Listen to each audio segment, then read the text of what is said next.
అసలు అజిత్ దోవల్ మాస్కోలో ఏం చేస్తున్నాడు అనేది పెద్ద మ్యాటర్. భారత్ తనకు తాను పొజిషన్ చేసుకుంటుంది. మొన్నటిదాకా ఇది ఒక ఐస్ గడ్డ ప్రాంతం, బట్ ఇవాళ ఒక కొత్త new route, future defining corridor తయారు చేస్తుంది భారత్. ఇప్పుడు ఇండియా రష్యా రిలేషన్స్ అనేటివి గట్టిగా ఉండేవి. ఈ మల్టీపోలార్ వరల్డ్లా ఒక బ్యాలెన్సింగ్ పవర్ తయారవుతుంది నా Bharat.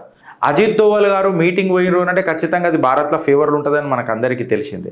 Bricks summit 2026 and it is the India's biggest diplomatic events in the recent years.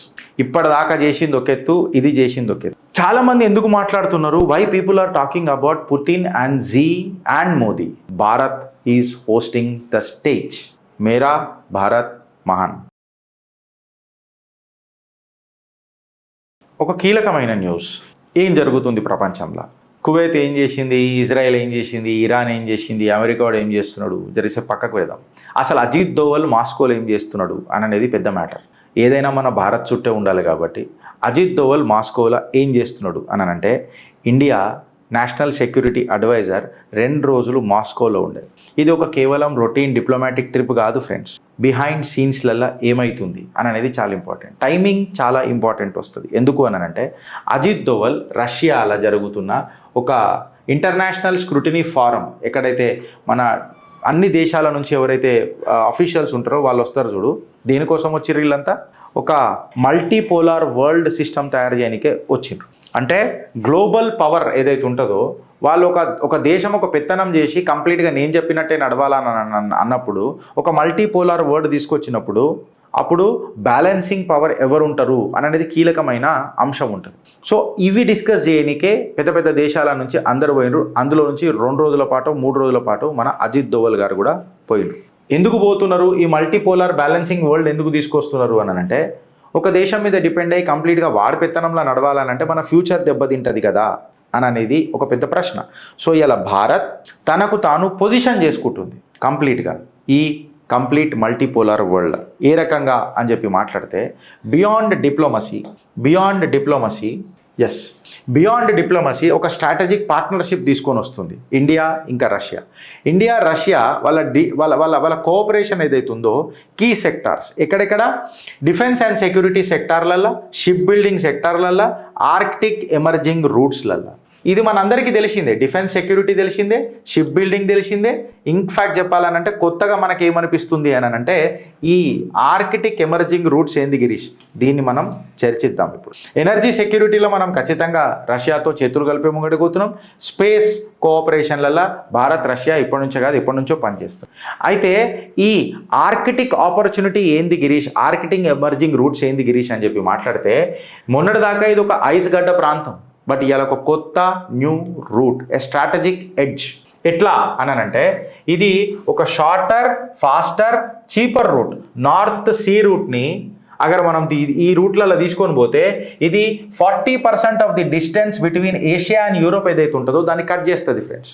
ఇక్కడ రష్యా యొక్క స్ట్రెంగ్త్ కనబడుతుంది ఆర్కిటిక్లో. ఎందుకు అంటే, ఈ ఆర్కిటెక్ ఇన్ఫ్రాస్ట్రక్చర్లో ఐస్ బ్రేకర్లు, పోర్ట్లు, ఇంకా ఈ సంవత్సరం పాటు నావిగేషన్ చేసే కెపాసిటీ కేవలం రష్యాకే ఉన్నది. భారత్ ఈ ఇంట్రెస్ట్ చూపిస్తున్నది. అందులో ఎనర్జీ సెక్యూరిటీయే తీసుకో, ట్రేడ్ డైవర్సిఫికేషనే తీసుకో, న్యూ ఎకనామిక్ కారిడార్స్ తీసుకోవడమే చూసుకో. ఇవన్నీ భారత్ యొక్క రైజ్కి పర్ఫెక్ట్గా బ్లెండ్ అవుతాయి అని చెప్పి డిసైడ్ చేసింది. వీడికి ఆగిపోయిందా? వీడికి ఆగలేదు. ఫ్యూచర్ డిఫైనింగ్ కారిడార్ తయారు చేస్తుంది భారత్ ఇప్పుడు. ఎట్లా అంటే, ఆర్కిటిక్ అనేది ఎన్నో బిజినెస్లకు, ఇన్ఫ్లుయెన్స్లకు, ఇన్ఫ్యాక్ట్ ఎన్నో తాజా కబర్లకు దారి ఓపెన్ చేస్తుంది. Arctic is no longer the last frontier. ఏదో లాస్ట్ చివరి భాగం అని అనుకున్నాం మనం వెనుకటికి. ఇప్పుడు అది ఒక ఎకనామిక్ కారిడార్ అయింది అలా ఆర్కిటిక్. అమెరికా వాడు కూడా గ్రీన్లాండ్ ఎందుకు కావాలంటుండు? ఇది అందరూ మర్చిపోతుర్రా? కాదు కదా. సో ఆ మీటింగ్లనే ఒక high level, high trust meeting జరిగింది. అత్యంత కీలకమైన ఒక మీటింగ్ జరిగింది. స్ట్రాటజిక్ అలైన్మెంట్ జరిగింది. అజిత్ దోవల్ గారు మాస్కో పోయినరు. ఒక రిలేషన్షిప్ బిల్డింగ్ యాక్టివిటీ స్టార్ట్ చేసిండ్రు. Trust, continuity and shared strategic ఇంట్రెస్ట్ల మీద డిస్కషన్లు జరిగినాయి. ఈ స్ట్రాటజిక్ కన్సల్టేషన్సే తీసుకోండి, డిఫెన్స్ అండ్ టెక్నాలజీ తీసుకోండి, మల్టీపోలర్ కోఆర్డినేషన్ తీసుకోండి, ఆర్ గ్లోబల్ రిస్క్లను కౌంటర్ తీసుకొనే చూసుకోండి. ఇండియా రష్యా రిలేషన్స్ అనేటివి గట్టిగా ఉండేవి. అంటే నువ్వు ఇవాళ స్ట్రాటజిక్ ఉంటే రేపు tomorrow you are much more stronger అననే ముచ్చట అందరికీ తెలిసిందే. దానిలో యునైటెడ్ స్టేట్స్ ఒక సింగులర్ వరల్డ్ తయారు చేద్దామని చూస్తుంది, యూరోప్ యూనియన్ మొత్తం కలిసి మా కింద ఉండాలని చూస్తుంది, రష్యా మాది నడవాలని చూస్తుంది, పెద్దన్న పాత్ర పోషించడానికి ప్రయత్నం చేస్తుంది, ఏషియా అండ్ బియాండ్.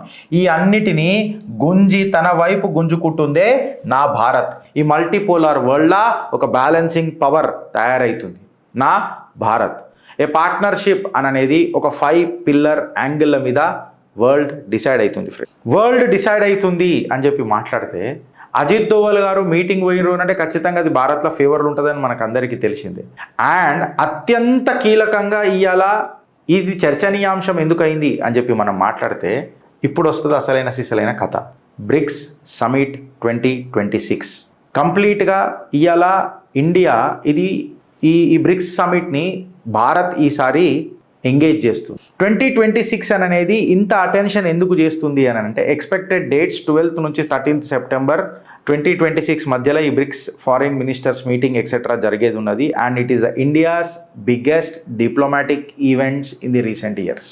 ఇప్పటిదాకా చేసింది ఒక ఎత్తు, ఇది చేసింది ఒక ఎత్తు. చాలా మంది ఎందుకు మాట్లాడుతున్నారు, why people are talking about Putin and Xi and Modi ji Putin గురించి ఎందుకు మాట్లాడుతున్నారు అని అంటే ఇవాళ భారత్ రష్యా చైనా ఇన్ఫ్యాక్ట్ చెప్పాలంటే ఒక గ్లోబల్ ఆర్డర్ని డిసైడ్ చేస్తున్నాయా లేవా ఫ్రెండ్స్. అంటే complete major global media attention కూడా ఏడుంటుంది, భారత్ మీదనే ఉంటుంది ఆ రోజు 12th and 13th September. The dates are not yet confirm. High level diplomatic meetings జరుగుతాయి, ట్రేడ్ డిస్కషన్స్ ఆబ్వియస్గా జరుగుతాయి, స్ట్రాటజిక్ పార్ట్నర్షిప్స్ కూడా గట్టిగా జరుగుతాయి. అంటే భారత్ స్టేజ్ మీద మల్టిపుల్ వరల్డ్ పవర్స్ ఒక దగ్గర కూర్చొని ఉంటారు.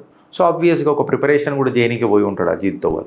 ఇండియా చైనా రిలేషన్స్ ఈ మధ్యకాలంలో ఏం మారినాయి అంటే మనం దోస్తీ పెట్టుకుంటలేం, దుష్మని కూడా పెట్టుకుంటలేం. డైలాగ్ లేకపోయినా, ఫ్రెండ్షిప్ లేకపోయినా, అలయన్స్ లేకపోయినా బుల్లెట్ అయితే ఫైర్ అవుతలేదు బార్డర్లలో. ఓకే, డైలాగులు చేసే ప్రయత్నం ప్రక్రియ మొదలైంది. And another big event before BRICS ఏందని అంటే బ్రిక్స్ కంటే ముందు SCO సమిట్ కాబోతున్నది. ఈ SCO సమిట్ కంప్లీట్గా ఇక్కడ కూడా గ్లోబల్ లీడర్స్ అందరు వచ్చి ఇక్కడ మళ్ళా చర్చిస్తారు. ఇన్ఫ్యాక్ట్ చెప్పాలంటే గ్లోబల్ పాలిటిక్స్ని ఇన్ఫ్లుయెన్స్ చేస్తారు. ఇవాళ బ్రిక్స్ అనేది కూడా కేవలం ఒక 5 కంట్రీలకు పరిమితం కాలే వెనకటిలాగా. ఇవాళ Egypt, Ethiopia, Iran, UAE and Indonesia ఈ దేశాలు కూడా బ్రిక్స్లో చేరిండ్రు. ఇది నార్మల్ ఎందుకు కాదు అని అంటే ఇక్కడ ట్రేడ్ ఖచ్చితంగా డిస్కషన్ అవుతుంది. And the future currency movement ఏ రకంగా ఉంటుందో ఖచ్చితంగా డిస్కషన్ అవుతుంది. ఆయిల్ ప్రైసెస్ మీద డిస్కషన్ అవుతుంది, బిజినెస్ ఆపర్చునిటీస్ మీద డిస్కషన్ అవుతుంది.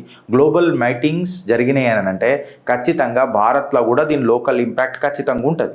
And the question is whether the BRICS ఖచ్చితంగా అమెరికన్ డామినెన్స్ని గట్టిగా కొడుతుందా అని చెప్పి మాట్లాడితే ఒక ఫైనల్ టేక్అవే కూడా మన దగ్గర ఉంటుంది. ఏంటంటే బ్రిక్స్ అనేది కేవలం ఒక సమిట్ కాదు, ఇవ్వాలి it is something very beautiful and very crucial, very important from the perspective of diplomacy, economics and global influence.